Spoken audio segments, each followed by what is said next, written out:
I was asked in the United States, so what's the big deal if the militant Islamists acquire nuclear weapons?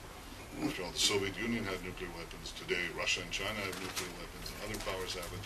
So what's the big deal? And I said, well, to an American audience, this is something that resonates, I suppose. I said, well, a few years ago, you had this cult that took over a ranch in Texas, Waco, Texas. The Branch Davidians. They had a messianic leader, David Koresh. He said he would have to destroy the United States and rebuild the world anew. He would, of course, be the coming Messiah. And wanted to do this with violence, using about 200 of his disciples who were holed up in this ranch in Texas, and with rifles. The FBI surrounded them and killed every last one. I said, now imagine, he was called the Wacko from Waco, crazy man from Waco. Now imagine this man escaping with his disciples, taking over a country and developing nuclear weapons. Now you understand how dangerous the development of Iranian nuclear weapons by this cult within a cult. This is a sect within a sect that seeks to develop nuclear weapons, to use them.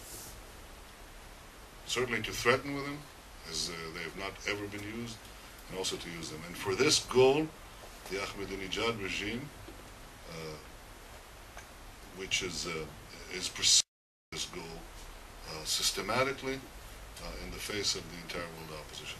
It has taken about 10 years for the world to realize what kind of a threat this is. It has been diverted by other pursuits, wrong pursuits, not realizing that whatever you do with the Palestinians, they'd be overrun if Iranian power goes up. Whatever you do with Lebanon and with others, they'd be overrun if Iranian power triumphs. Whatever you want to do in the Gulf, if Iran has nuclear weapons, it'll overrun the Gulf. It'll probably get control of the key oil supplies of the world. It would threaten other regimes in the area. It would certainly steamroll Middle Eastern politics, as it already has. Militant Islam already has steamrolled Palestinian politics. It would definitely threaten my country. It's doing so openly, and may actually use those weapons against us or against someone else. And it is actually thinking of developing weapons that will enable them to threaten everyone, just about it. I saw the list of countries, just about every country represented in this war. A few days ago, they tested an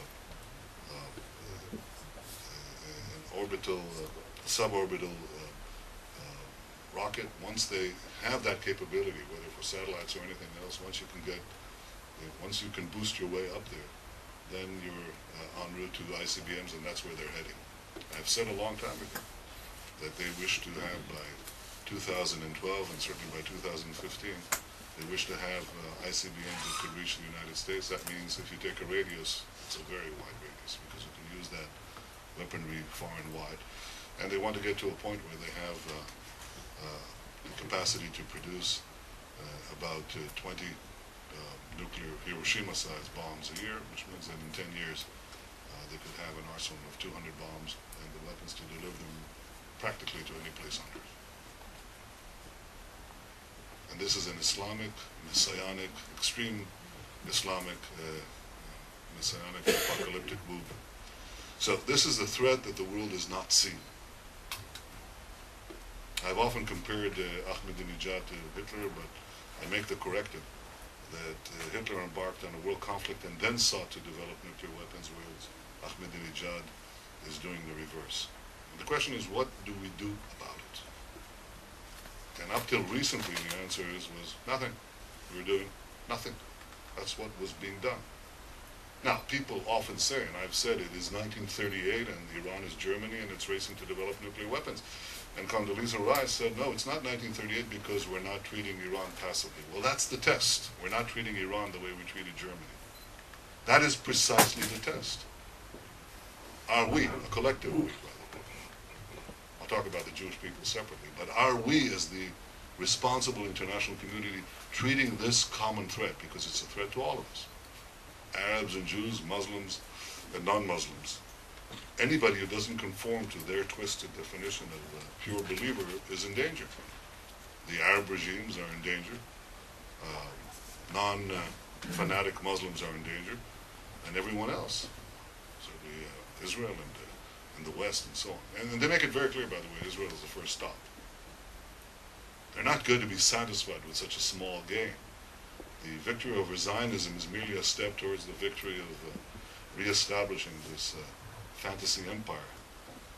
As they say, it has to be reconstituted from Persia to Spain, first instance.